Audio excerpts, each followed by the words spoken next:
A couple of tips also about the bags that you'll want to be aware of.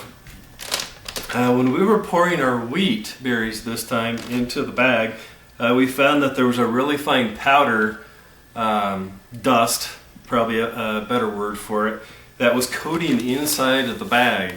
And so what we did is I had one of my sons get a lint-free moist cloth, and then just went on the inside of each bag down about an inch and did both sides of the inside of the bag to clear that dust from the inside of the bag, because you don't want that in your seal. You're going to get a much better seal if you remove that. The second thing that you want to make sure you're doing when you're sealing these bags is you only want to seal the top 1 inch of your bag.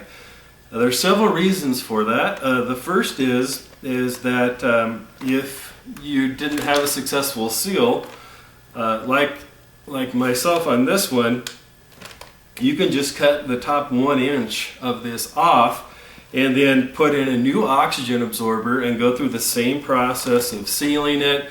Put your vacuum in there, suck a negative seal on the bag, and then seal it up with the new oxygen absorber in there.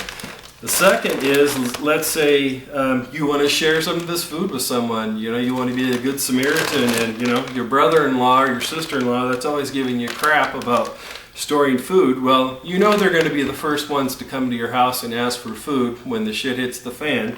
So you might as well just be prepared to know how to give them some. But anyways, the same process. Just cut the top 1 inch off of here, and then you can do that multiple times going down the bag. And so again, if you only seal just like the top 1 inch of the bag, that's all you need. Another tip about sealing these bags is after you've sealed the bag, leave it alone. Don't touch it, don't crinkle it, fold it in, anything like that. Because what will happen is after you first sealed this, you can pull it apart pretty easily and you can break the seal on it. So typically what we do is 10 buckets at a time, and where we'll seal it all but the last 1/8 of an inch on the end for the vacuum. We'll do all of them and then go back to the first one that we started on, and by then the rest of this seal is set up, so to speak, cooled down, it's good to go. Another thing about these that you have to be very careful on, you know, you're making an investment in this food and you need it to be ready. God forbid that you would ever need it. So when you're sealing these bags and you've put your oxygen absorber in there, you need to have a good negative seal. And when I say negative seal, this is what I'm talking about. If you look at this bag, see how my hands are going back and forth? That's an air bubble that's trapped in there. And this is not a good seal. If you have a good seal on a bag, this is what it looks like. See how the edge of the bag here? That's rock hard. When you suck all the air out of the suck all the air out of the edge of the bag, like I was talking about earlier, just on the last 1/8 or so of the bag. Pull it out real quick and then seal it with your hair straightener, and you can maintain this negative seal on there.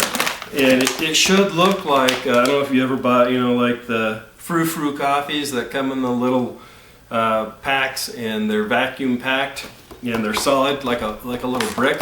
This is the way that it should look when you're done. If it doesn't look like this, you need to go back and redo it. You want this food to last as long as possible, and oxygen or air inside of this bag is your enemy, so you need to get it out of there.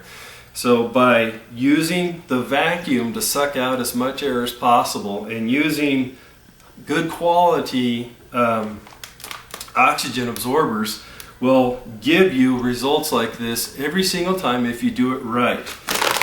Now going back to this one, it's not a completely negative seal. Will this still work? Yeah, it would probably still work, but you're not going to get anywhere near as long of use out of your product as you would if it's completely void of any air inside the Mylar bag.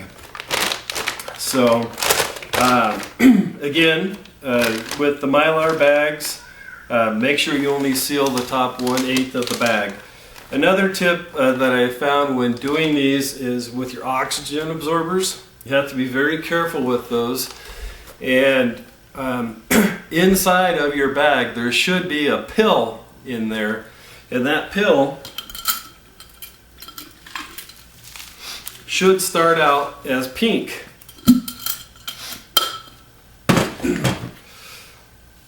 Here's the pill that was in this one. It's blue now. That means that it's been submitted to oxygen, which means that you would need to be leery of any oxygen absorbers that came. If the oxygen absorbers you're buying don't have this in there, you need to be very leery of them and double check everything and make sure that they're holding a negative vacuum on your bag. The next is you need to have an airtight container. This is an old, I stole this from my wife, excuse me, an old craft container, but it's got a rubber gasket in here. So I can put them in there easily, in and out, and it keeps an airtight seal. So that allows the oxygen absorbers to last longer. You can't just take them all out and leave them laying around, otherwise they'll activate and then they won't work once they're inside the Mylar bag, so they won't absorb any oxygen anymore. So again, once you're done, make sure don't put the lids on them right away and store them. You need to leave them out with the tops up like this and make sure that they all look like this, like this bucket does here, with it hard, sucked all the way down, a negative vacuum on it. This is going to give you by far the longest shelf life out of it when you do it this way. So again, just to recap, hair straightener, in my opinion, works hands down better than using an iron. Make sure that you only seal the top 1 inch of the bag.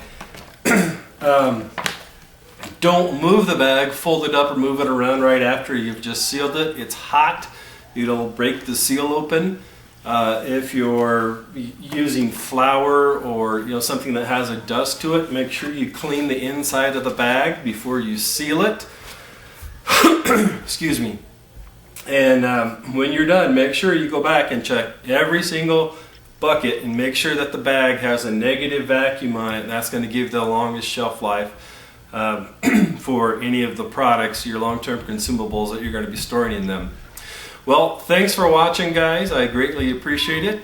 Please subscribe and rate, and hopefully we'll have more good videos coming soon. But thanks for joining us today. I appreciate it. Take care.